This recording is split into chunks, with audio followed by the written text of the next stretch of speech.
Hello students, I hope you all are doing well and enjoyed the mini vacation also. Here again we are going to continue with our syllabus, your part 1 video for second chapter from civics. So yes, chapter 2 from civics is understanding secularism. So these are the words what you have to write down in FNB. The first word for the glossary is secularism. It refers to the separation of religion from the state. The next word is freedom to interpret. It refers to the freedom that all persons shall have to understand things in their own way. In this chapter, it refers to an individual liberty to develop their own understanding and meaning of the religion they practice. Intervene. In this chapter, the terms refers to the state's efforts to influence a particular matter in accordance with the principle of the Constitution. Coercion. Forcing someone to do something. In this chapter, the term refers to the force used by legal authorities such as state. So that you have to write down in FNB. What are the topics that we are going to learn from this chapter? The first topic is what is secularism. The next one is why is it important to separate religion from the state. The next one is what is Indian secularism. Under that we are going to learn the three topics. State do not support one religion. States do not interfere in religious practices. States intervention. The next topic is Indian secularism and secularism of other countries. So these are the topics that we are going to learn. So this you have to write as an important notes in your FNB after writing down the glossary. So before understanding the secularism, first we have to understand the word secular. What do you mean by secular? Secular means not connected with religion matter. So it is not connected with any kind of religion, any one particular religion. Like Holy Book, Gita or Quran. It can be said as the non-secular.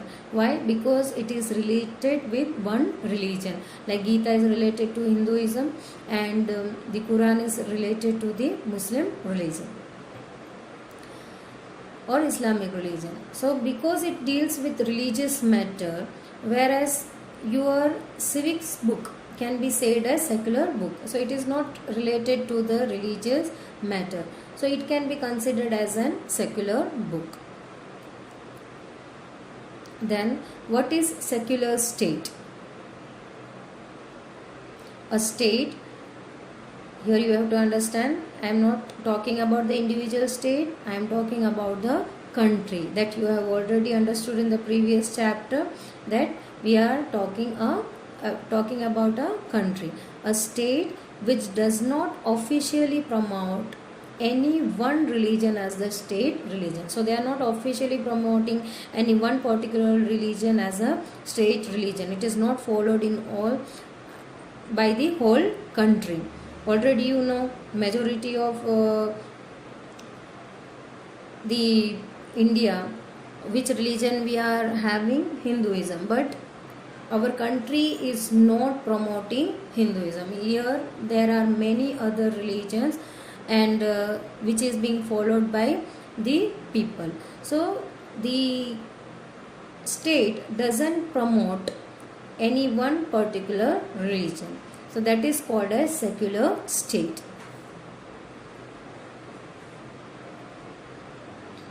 We already have learned about the fundamental rights. That is right to freedom of religion. That you are free. Every individual is free in democratic country to choose their own religion. If they are born to one particular religion and if he wishes to change his religion and to choose the other religion, then he is having every right to do that. That we have already learned.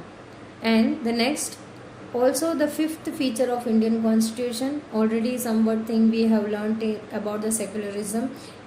as a fifth feature of the Indian Constitution. So in this chapter we are going to learn it in detail.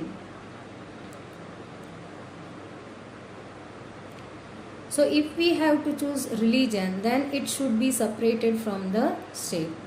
So what happens here, what this point suggests, if you want to choose any of the religion, then it should be separated from the state. If the state promotes one religion, then what happens, every individual has to follow that particular religion. So here, if you want to choose your own choice religion, choose religion, then the state has to separate the religion from it.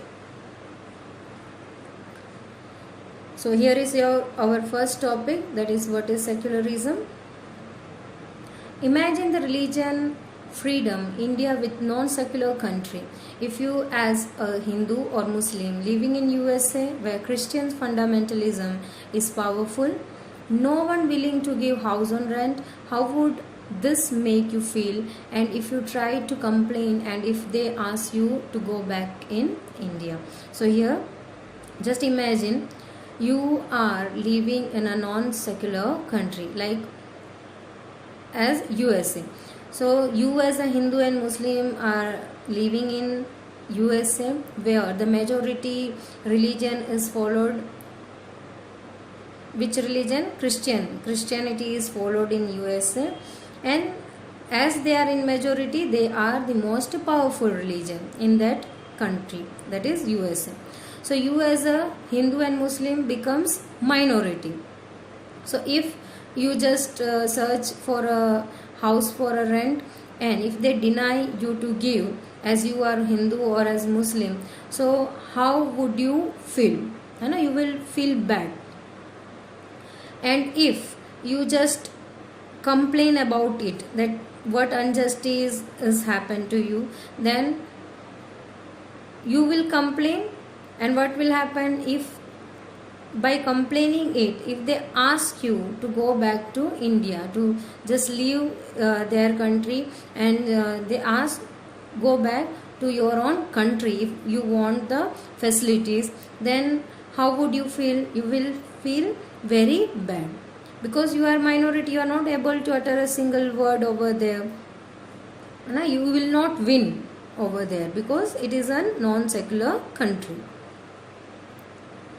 So your anger could be in two forms here. First, you might react by saying that Christians should get the same treatment in place where Hindus or Muslims are in majority. So you will take the revenge, or like this, you will say that they could get the same treatment as you got in their country. Or you might take the view that there should be justice for all.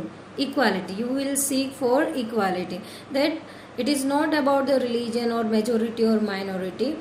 Every facility should be given or could be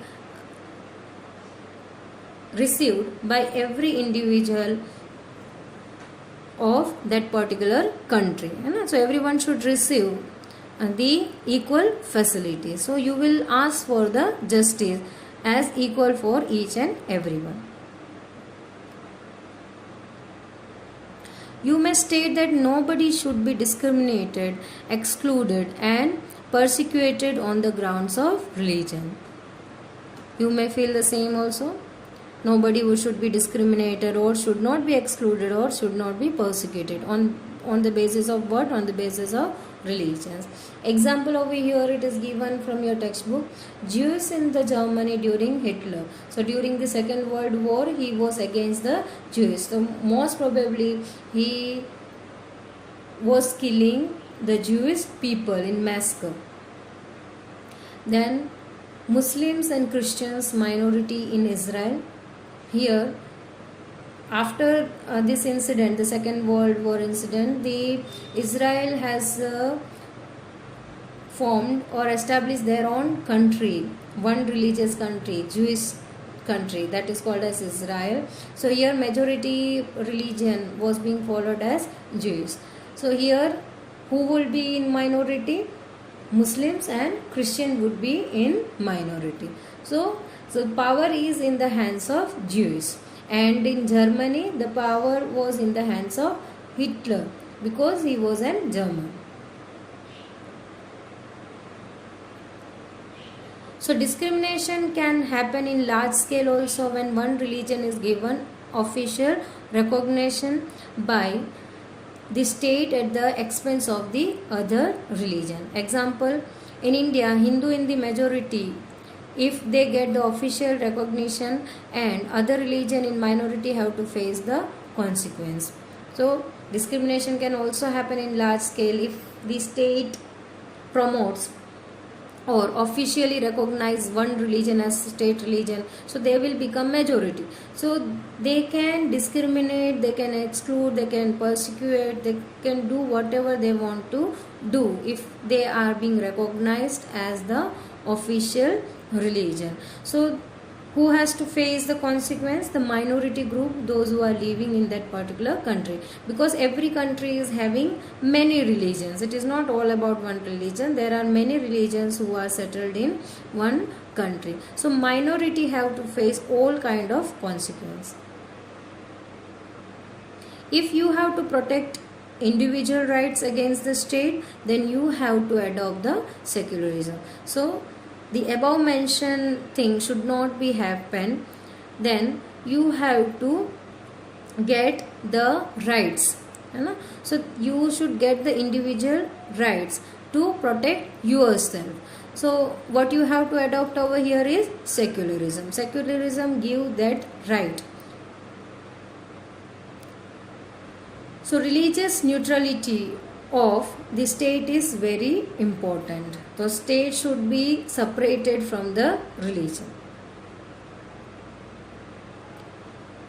India adopted a strategy of separating religion and state. So the same thing was adopted by India. The Indian Constitution guarantees right to freedom of the religion. So Constitution provides us a guarantee that you are having right to choose any of the religions.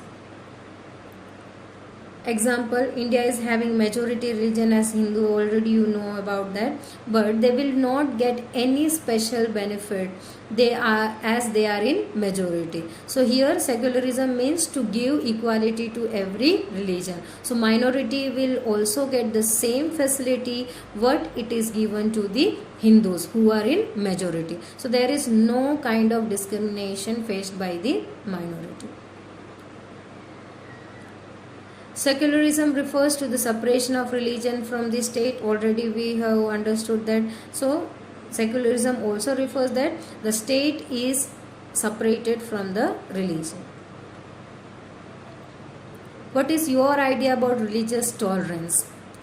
This was asked to many of the students in the class, and answer for this will help out you to understand the next topic in the better way. So what do you mean by the religious tolerance? Already you celebrate many of the festivals in neighborhoods also. Though you are Hindu, you celebrate the Eid also. The Muslims, though they are Muslim, they also used to celebrate the Ganesh Chaturthi or Navratri. Many of the festivals are being celebrated by the two different religions. So these are called as religious tolerance, where the number of people are living together in harmony by understanding their differences. So India is the best example where number of religious peoples are living with the different beliefs and practices, and they commonly just enjoy all the festivals together without any conflict.